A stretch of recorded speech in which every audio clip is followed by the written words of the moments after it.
नमस्कार दोस्तों। आज हम पढ़ रहे हैं भ्रंश पढ़ रहे हैं। हम क्या पढ़ रहे हैं? भ्रंश पढ़ रहे हैं। ये बहिर्जनिक शक्तियां हमने कंप्लीट कर ली हैं। अब हम पढ़ रहे हैं भ्रंश। भ्रंश क्या होता है? आपने धरातल में हल्की हल्की ऐसे चटकने देखी होंगी धरातल में, इस तरह की। इन चट्टकनों का कारण क्या होता है कि ये चट्टानें हैं वो खिसक जाती हैं और आपस में टूट जाती हैं। उसी को हम भ्रंश कहते हैं। एक ही स्थान पर चटकन हो जाती है उनमें और वो टूट जाती हैं। चटकन और टूटने को भ्रंश नहीं कहते, भ्रंश कहते हैं एक बड़े एरिया को। उसको चटकन में छोटा होता है और इसमें ये दो, एक बड़ी शिला है, इसमें ये ऐसे अलग हो गया, ये इससे अलग हो गया, ये इससे अलग हो गया। ये पार्ट ऊपर रह जाता है, कई बार ये नीचे रह जाता है। इस तरह की चीजें इसमें होती हैं। अब हम इसका एक मैप के द्वारा मैप के लिए बना देता हूं। ये है,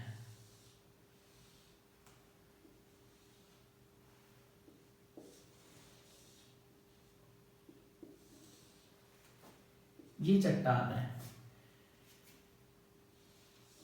ये चट्टान थी, अभी ये इतना ही है। ये चट्टान, इसका पावर इधर लगा, इसका पावर इधर लगा, वजन या कुछ कोई और कारण की वजह से, तो ये खिसकन हो गई इसमें। इसको हम भ्रंश कहते हैं। इस गतिविधि को हम क्या कहते हैं? भ्रंश। ठीक है सर? ठीक है दोस्तों, अभी हम देख रहे हैं भ्रंश तल। भ्रंश तल क्या होता है? भ्रंश तल, जिस तल के सहारे ये सबसे पहले कैसे था? ऐसा था और इसमें चटकन हुई है, ये वाला पार्ट ऐसे हो गया, उसको अपन क्या कहते हैं? भ्रंश तल। और ये जो झुकाव रहता है इसका, ये जो झुकाव है, इस झुकाव को हम क्या कहते हैं? भ्रंश नति। इस झुकाव को हम क्या कहते हैं? भ्रंश नति। भ्रंश नति कहते हैं इस झुकाव को। ये जो झुकाव, इसके मध्य जो एंगल बन रहा है, इसको हम भ्रंश नति कहते हैं दोस्तों। ये ऐसे होकर ये बन गया, ये आकृति क्या कहलाएगी? भ्रंश नति। भ्रंश नति क्या कहलाएगी? भ्रंश नति। और ये वाला पार्ट इसका भ्रंश का, ये वाला पार्ट भित्ति कहलाएगा। क्या कहलाएगा? भ्रंश भित्ति। भ्रंश भित्ति। और ये वाला पार्ट भ्रंश पाद। भ्रंश पाद। कई बार क्वेश्चन ऐसा आ जाता है, हमें पता ही नहीं है भ्रंश पाद, भ्रंश भित्ति ये सब क्या है। अगर हमें इसका क्लियर कंसेप्ट पता हो तो हम उस क्वेश्चन को, कथन कारण को, या किसी भी उसको हम अच्छे से सोल्व कर सकते हैं। इसलिए हमें ध्यान रखना है कि ये वाला जो पार्ट होता है, ये वाला पार्ट क्या कहलाता है? भ्रंश भित्ति। और ये वाला पार्ट कहलाता है भ्रंश पाद। भ्रंश पाद। ये मैं आपको रिवाइज करवा दिया। अभी हम देखते हैं इसके आगे कि शिफ्ट। ये यहां से कितना सेंटीमीटर ये किसका है? ये वाला पार्ट, इसको हम जितना एरिया सेंटीमीटर, मीटर बड़ा होता है, किलोमीटर में भी हो सकता है, तो इसको हम कहते हैं शिफ्ट।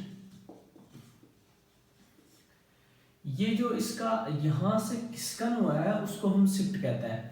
तो ये वाला पार्ट होता है उसको हम कहते हैं स्लिप। क्या कहते हैं? स्लिप।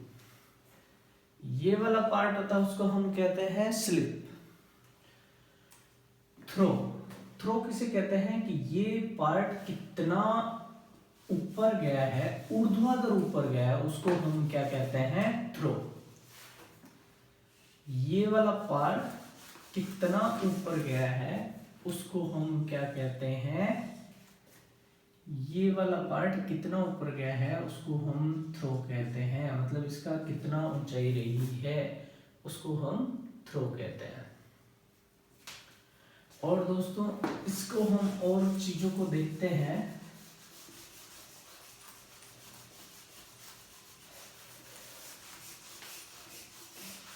भ्रंश रेखा, धरातल पर ऐसे सीधी चटकने देखी होंगी, इसको हम क्या कहते हैं? भ्रंश रेखा कहते हैं। धरातल पर ऐसी चटकनों को हम, ऐसी दरारों को हम भ्रंश रेखा कहते हैं। और भ्रंश कगार, जो भ्रंश में जो कगार का निर्माण होता है, ये वाला पार्ट ये कगार कहलाता है, ये कगार कहलाता है। और भ्रंश रेखा कगार क्या होता है? ये जब ऐसे रह जाता है, ये वाला पार्ट अपर्दन की वजह से बन जाता है। था तो इसमें चटकन पहले से, लेकिन जल द्वारा अपर्दन होता रहा और ये वाला पार्ट काटते जाता गया, अब ये आकृति बनी। इसको हम क्या बोलते हैं? भ्रंश रेखा कगार। ठीक है दोस्तों, अब हम भ्रंश के प्रकार पढ़ने वाले हैं। भ्रंश में सामान्य भ्रंश होता है एक, तो ये वाला आकृति है। अब इसमें ये जो है, इसमें चटकन आएगी।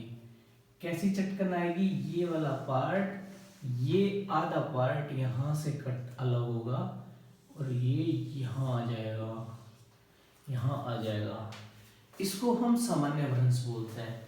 ये इधर से खिसक के नीचे आ गया, ये खिसक के नीचे आ गया, इसको हम क्या बोलते हैं? सामान्य भ्रंश। जबकि विपरीत भ्रंश क्या होता है? विपरीत भ्रंश में आपस में दबाव पड़ने की वजह से ये सेम आकृति क्या करती है? ऐसे करके इसके ऊपर चढ़ जाती है, इसके ऊपर चढ़ जाती है, ऐसी आकृति बन जाती है। इसको हम उत्क्रम भ्रंश बोलते हैं, उत्क्रम भ्रंश, उत्क्रम भ्रंश। इसके बाद हम देखेंगे अधिक्षेपित भ्रंश। अधिक्षेपित भ्रंश में क्या होता है? ये उत्क्रम भ्रंश उल्टा होता है, उल्टा उत्क्रम भ्रंश बनता है। उसी में अगर वो उसका झुकाव ज्यादा हो जाता है और ये आगे आ जाता है, तो इसको हम क्या बोलते हैं? अधिक्षेपित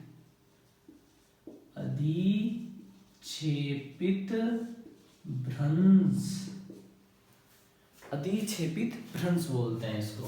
क्या बोलते हैं? अधिक्षेपित भ्रंश। अब हम देख रहे हैं सोपानी भ्रंश। सोपानी राइन नदी का एक उदाहरण है, उसमें ये वाला पार्ट है,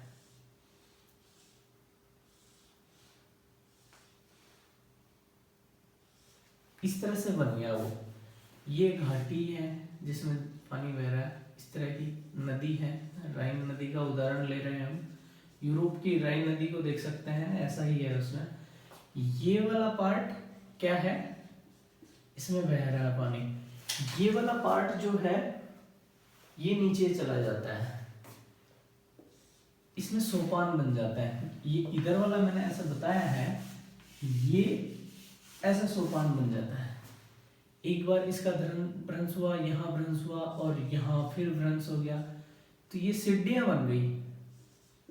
क्या बन गई? सीढ़ियां। तो इसको हम क्या कहते हैं? सोपानी भ्रंश। इसका बहुत अच्छा उदाहरण राइन नदी वाला जो है, राइन घाटी वाला है, वो सोपानी भ्रंश का उदाहरण है। पार्श्वीय, अब ये नीचे ऊपर ऊर्ध्वाधर ना होकर अगर ये पार्श्वीय हो जाए तो क्या होगा? पार्श्वीय हो जाए तो क्या होगा? ये स्थलाकृति है, इसमें पार्श्वीय हो गया, मतलब ये दोनों आपस में खिसक गए। ये दोनों स्थलाकृतियां आपस में खिसक गई। ये डिजाइन नहीं बन रहा, ठीक है, हम इसको ऐसे लिखते हैं कि दो पैरेलल हैं, ये वाली आकृति पैरेलल है, इसमें से आधा पार्ट ऐसे कट के दूसरी तरफ चला जाता है, ये वाला पार्ट कट रहा है और ये ऐसे बन रहा है, तो इसको हम पार्श्वीय बोलते हैं।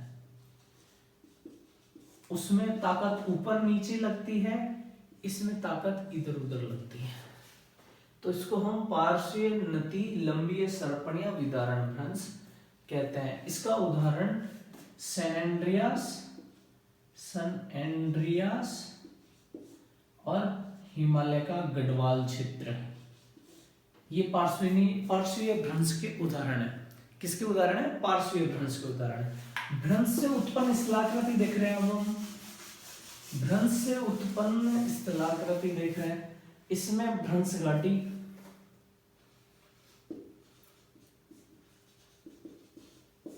घाटी साइड का पार्ट ऊपर रह गया, नीचे का पार्ट बीच में धंस गया, इससे जो घाटी बनी उस घाटी को हम क्या कहेंगे? भ्रंश घाटी या रैंप घाटी।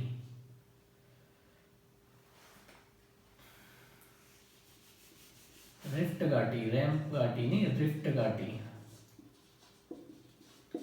रिफ्ट घाटी, इनका उदाहरण डेथ वैली,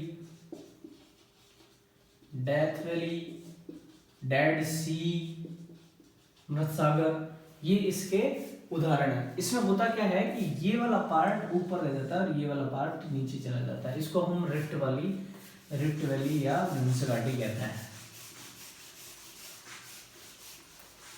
दूसरा है रैंप घाटी। इसमें ये रैंप घाटी ऐसा ही है कि भाई वो अलग से एक ऐसे चला जाता है, उस वाले पार्ट को हम, इसके साइड वाले पार्ट ऊपर उठ जाते हैं, उसमें ये बीच वाला नीचे गया था, इसमें वो साइड वाले ऊपर उठ गए, तो उसको रैंप घाटी कहेंगे। अभी है होस्ट या ब्लॉक पर्वत। इसमें क्या होता है, ये वाला पार्ट ऊपर चला जाता है, ये वाला नीचे रह जाता है, ये पर्वत बनता है, उसको होस्ट या ब्लॉक पर्वत कहते हैं। क्या कहते हैं दोस्तों? होस्ट या ब्लॉक पर्वत कहते हैं। इसके उदाहरण होज, ब्लैक फॉरेस्ट,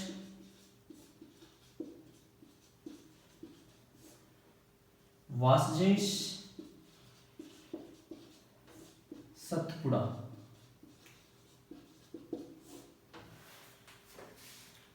हौज, ब्लैक फॉरेस्ट, वासजेश, सतपुड़ा, ये इसके उदाहरण है। तो ये हमने पढ़ा है भ्रंश दोस्तों। क्या पढ़ा है हमने? भ्रंश। अच्छा, थैंक यू।